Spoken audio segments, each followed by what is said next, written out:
More than $1 billion on the line over the weekend between Mega Millions and Powerball. Both saw single winners, that's ticket that is, claim the respective grand prizes. The question now begs what to do with all that loot.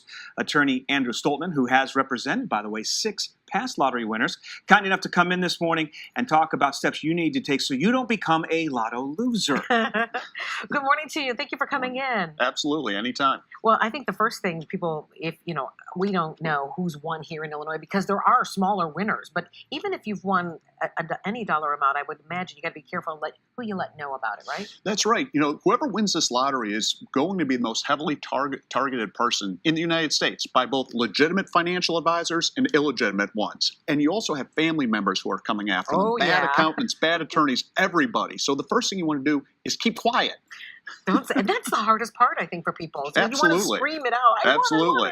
I won. It is really remarkable how many past lottery winners end up flat broke. And I read an interesting study this morning that the average big lottery winner, we're talking in the millions of dollars, declares bankruptcy within 3 to 5 years. Crazy. That's more than the average American. What's going on? Why are these people mismanaging their fortunes? Well, it's almost like professional athletes. You can't give these people a big sum of money, have them take that initial lump sum distribution and expect them to manage it responsibly. I think the best thing that these lottery winners can do is spread that money out over a 25-year period. Okay. Because then if you make a mistake the first year, second year, third or fourth year, you still Check's have the always corpus coming. of it and it's still coming. Yeah. But 90% of the people take that lump sum distribution right off the bat. Interesting. So a lot of people have the idea that they're going to buy homes for all of their friends and their family, and the homes that they end up buying for them, the people can't afford the taxes, and that's what eventually happens to a lot of them. What do you suggest that they do once they become a big ticket winner?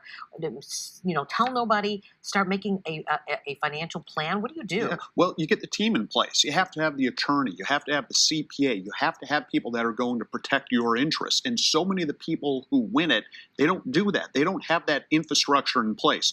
But the first thing you have to do is put the ticket in the safe, because we have seen people who have won the lottery but yet have lost the ticket, and they haven't been lottery winners. Oh my We hear gosh. that term LLC thrown out. Is that something you would recommend to a big-time winner, become a limited liability corporation to protect yourself? That's a great question, because here in Illinois and in most states, you have to disclose your name in terms of who wins. So if you put it in an LLC, the LLC is the official winner, and you can remain anonymous. The lottery officials love people holding up that big check, right? Because it's a great advertisement. The thing is that puts a big old bullseye on everybody's chest and has everybody come after them. So that's great advice. Now, you mentioned the lump sum. You're not a fan of the lump sum?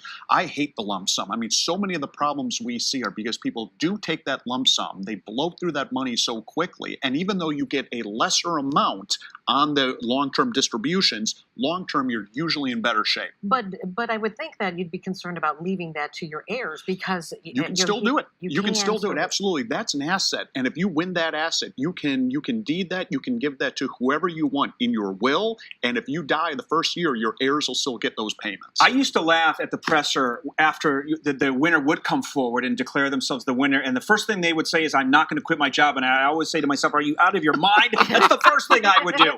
What do you advise people who have won the big ticket, as she says? Quit your job. Quit your job. Quit your job. I mean, enjoy your life. Yeah, enjoy your life. Make certain you remain anonymous. If you want to give some money to family, fantastic. But you have to have that infrastructure in place so the family members and the bad guys don't take all your money. All right. Thank you for this great advice for people. Even though we're still here, we didn't win, but we still could play in the future. I'd still work with you, Anita. We'd still be winners.